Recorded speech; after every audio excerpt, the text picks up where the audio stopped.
मेरे प्यारे दोस्तों, कल हमने आपको पढ़ाई थी संख्या की 9 टॉपिक पढ़ा दिए थे। आज की वीडियो में जितने भी टॉपिक होंगे वो क्लियर करेंगे हम। 2 टॉपिक में आपका वीडियो क्लियर हो जाएगा। तो संख्या नंबर हम पढ़ रहे थे। संख्याओं के प्रकार आपको बता दिया था कि संख्या किसे कहते हैं, सम किसे कहते हैं, विषम किसे कहते हैं, भाज्य किसे कहते हैं, अभाज्य किसे कहते हैं, पूर्ण किसे कहते हैं, पूर्णांक किसे कहते हैं, वर्ग किसे कहते हैं और घन संख्याएं किसे कहते हैं। तो ये टॉपिक तो आपको बढ़ा दिए थे। आज का टॉपिक देखो 10 और यहां ले लेते हम 11। 10 में लेते हैं परिमेय संख्या, ये 10। इसमें ले लिया हमने परिमेय संख्याएं। एक तो हो गया आपकी परिमेय संख्याएं और एक हो गई अपरिमेय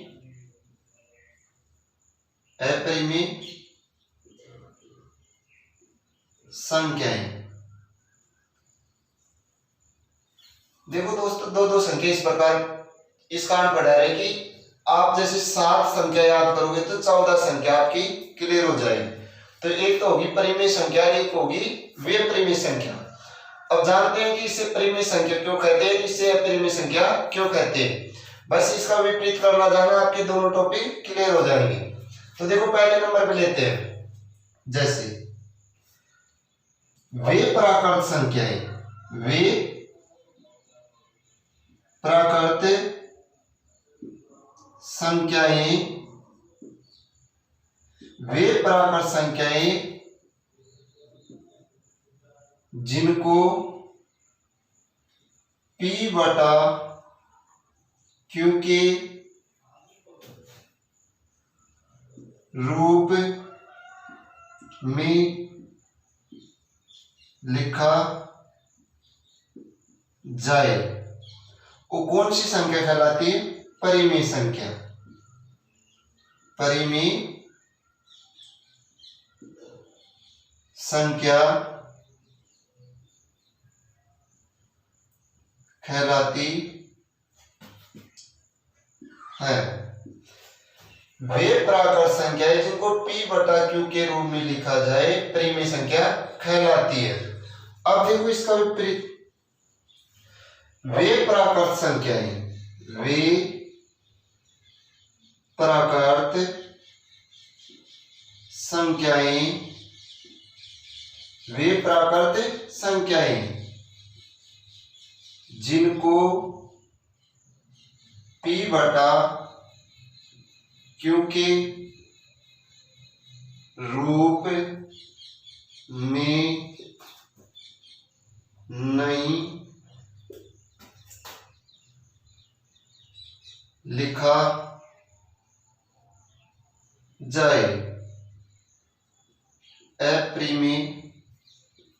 लिखा जाए अपरिमेय संख्या कहलाती है। देखो इसका उल्टा परिमेय संख्या किसे कहते हैं, अपरिमेय संख्या किसे कहते हैं?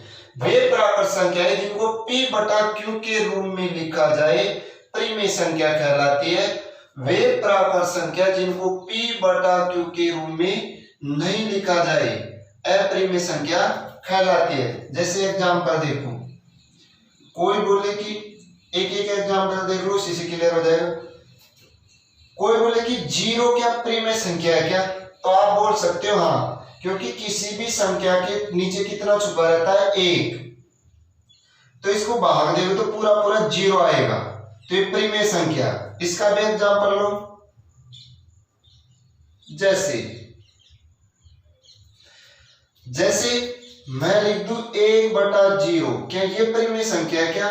तो आप उत्तर दे सकते हो नहीं, क्योंकि ये परिमेय संख्या नहीं है। इसका भाग लगाओगे तो अनंत तक जाएगा, तो ये परिमेय संख्या नहीं है। आ गया। जैसे इसको मिटा देते हैं,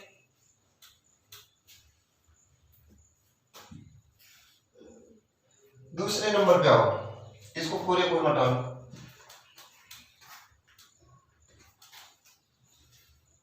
इसका हम दूसरा प्रकार देखते हैं।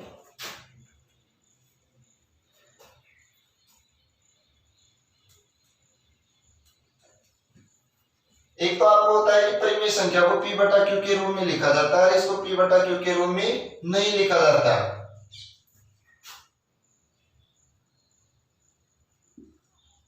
जिस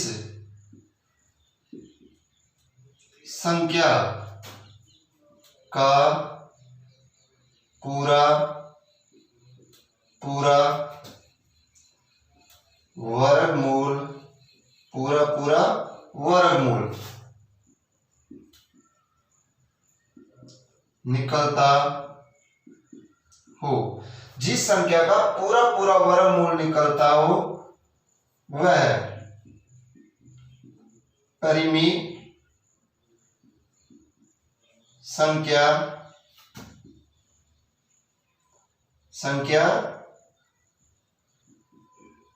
कहलाती है। देखो दूसरा, जिस संख्या का पूरा वर्गमूल निकलता है वो परिमेय संख्या कहलाती है। यहां भी लिखो दूसरा, जिस संख्या का पूरा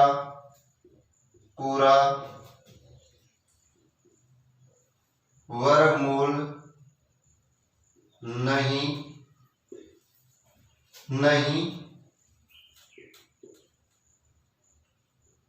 निकलता हो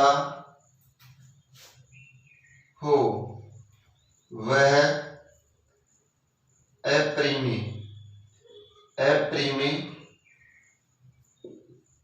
संख्या कहलाती है। देखो एक एग्जांपल भी देंगे। जिस संख्या का पूरा वर्गमूल निकलता है वो परिमेय संख्या कहलाती है, जिस संख्या का पूरा वर्गमूल नहीं निकलता वह अपरिमेय संख्या कहलाती है। जैसे मैं लिख लूं √9, आपसे पूछे कि ये परिमेय संख्या है, आप बोल सकते हो कि ये परिमेय संख्या है क्योंकि इसका पूरा वर्गमूल निकल रहा है कितना, 3। तो ये कौन सी संख्या है, परिमेय संख्या। कौन सी है, परिमेय।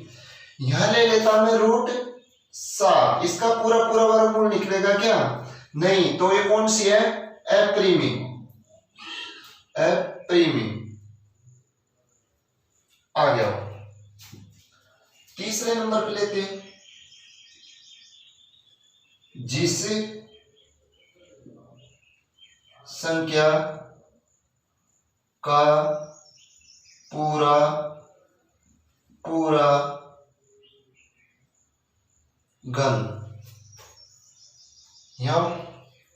घनमूल, जिस संख्या का पूरा घनमूल निकलता हो वह कौन सी संख्या कहलाएगी, परिमेय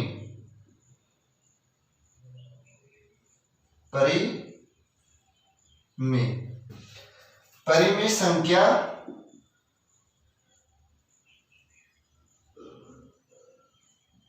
कहलाती है। देखो जिस संख्या का पूरा घनमूल निकलता हो परिमेय संख्या कहलाती है, हो वह परिमेय संख्या कहलाती है। यहां पे देखो, जिस संख्या का पूरा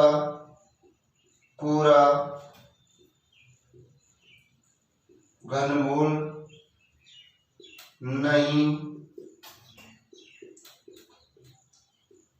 निकलता हो वो कौन सी संख्या कहलाएगी, वह अपरिमेय संख्या कहलाएगी। कौन सी संख्या कहलाएगी, अपरिमेय संख्या कहलाती है। देखो कितना, जिस संख्या का पूरा घनमूल निकलता है वो परिमेय संख्या कहलाती है, जिस संख्या का पूरा घनमूल नहीं निकलता वो अपरिमेय संख्या कहलाती है। जैसे एग्जांपल लेते हैं, जैसे मैंने लिया 27, 27 का पूरा पूरा घनमूल निकला 3, तो इसे कह सकते हैं कौन सी संख्या? परिमेय संख्या। कौन सी संख्या? परिमेय। मैं लेता हूं यहां 9, पूरा पूरा घनमूल निकल रहा है क्या? नहीं, तो ये कौन सी संख्या कहलाती है? अपरिमेय। और दोस्तों इसमें से बार बार देखना, बार बार ज्यादा से ज्यादा क्वेश्चन पूछता है, तो इस टॉपिक का निश्चित ही ध्यान रखना। आपने एक ही पढ़ा होगा कि जिस संख्या को p बटा q के रूप में लिखा जाता है उसे परिमेय संख्या कहते हैं। ये हमारी गलती है। देखो इसके तो कितने प्रकार है, आगे देखो।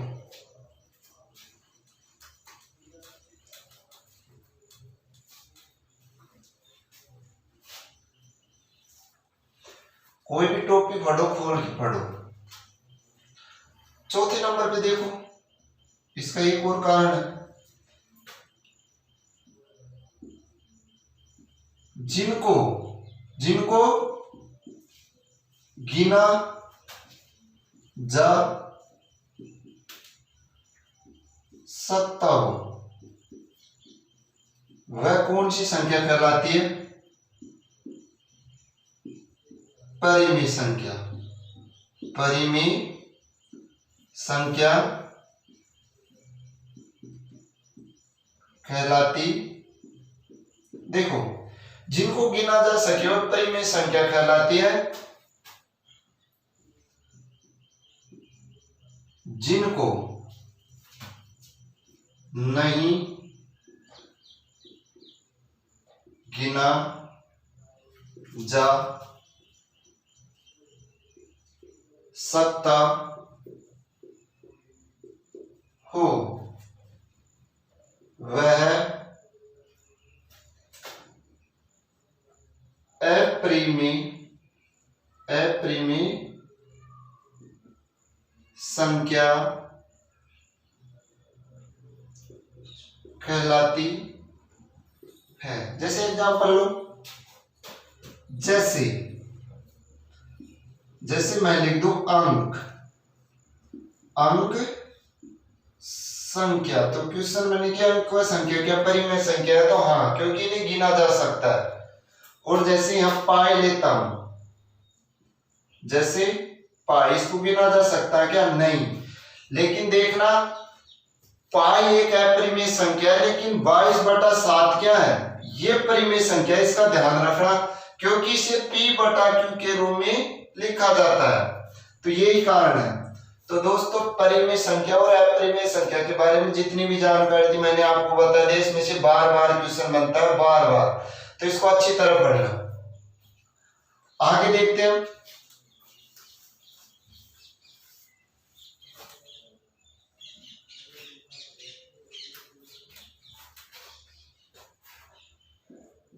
बारह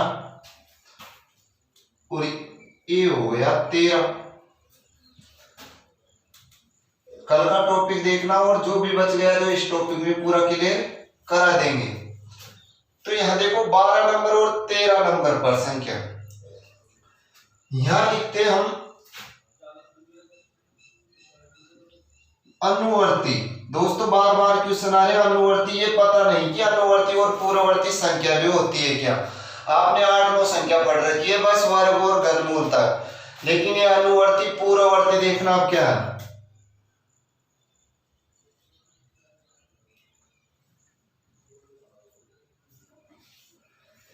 ये हो गई अनुवर्ती, ये हो गई पूर्ववर्ती।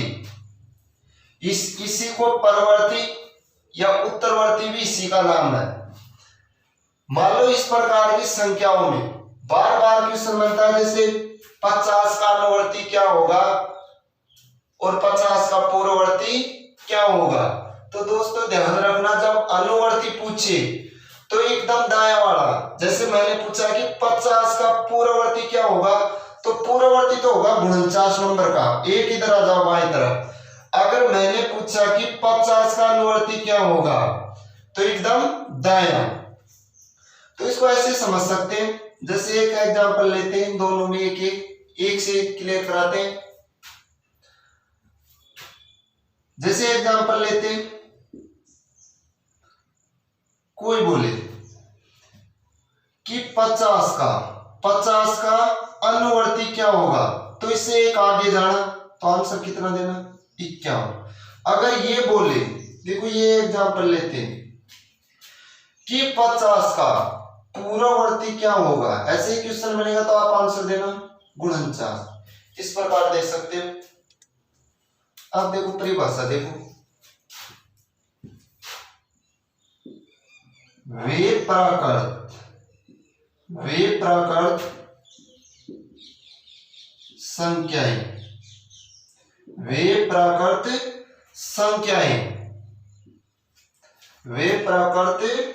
संख्याएं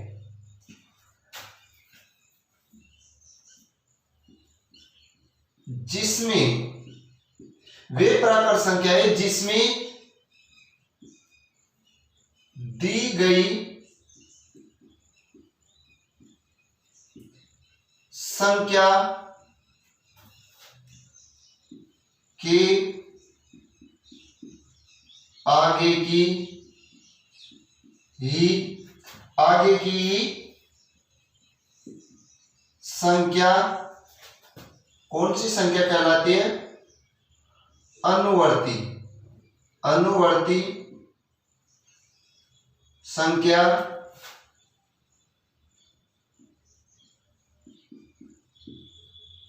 कहलाती है। इसमें देखो, वे प्राकृत संख्याएं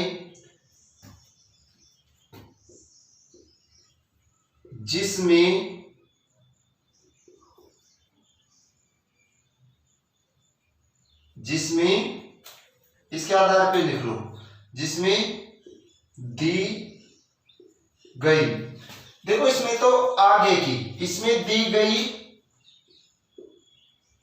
संख्या के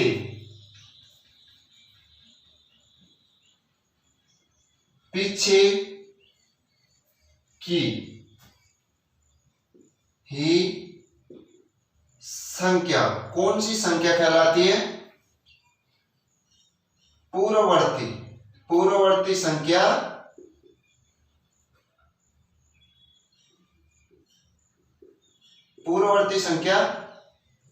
कहलाती है। देखो हमने इसको भी हमारे हिसाब से विपरीत बना दिया, वे प्राकृत संख्या जिसमें दी गई संख्या के आगे की ही संख्या अनुवर्ती संख्या कहलाती है, वे प्राकृत संख्या है जिसमें दी गई संख्या के पीछे की संख्या पूर्ववर्ती संख्या कहलाती है। जैसे एग्जांपल आप लेते हैं, एग्जांपल आपसे पूछा, परीक्षा में इस प्रकार पूछेगा कि 40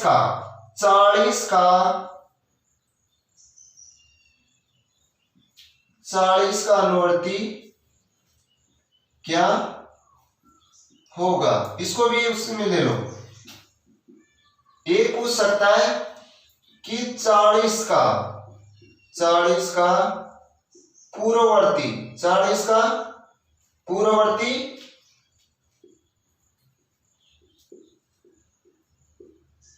क्या होगा, तो देखो जिसमें दी गई संख्या के आगे की संख्या अनुवर्ती, तो 40 के आगे कौन सा दे रखा है, 41, तो ये कौन सी संख्या हो गई,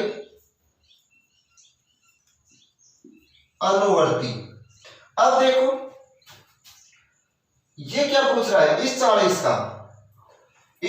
का पूर्ववर्ती, तो देखो दी गई संख्या के पीछे, इसके पीछे की संख्या कौन सी होगी, 39, तो ये 39 कौन सी हो गई, पूर्ववर्ती। तो दोस्तों अनुवर्ती और पूर्ववर्ती का पूरा बेस क्लियर है, कहां से भी क्वेश्चन आएगा तो आप कर सकते हो। अंतिम संख्या देखो,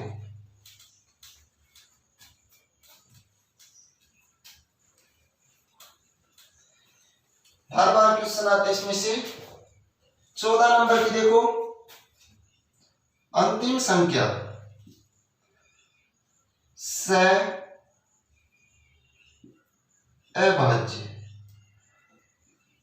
सहअभाज्य संख्या किसे कहते हैं,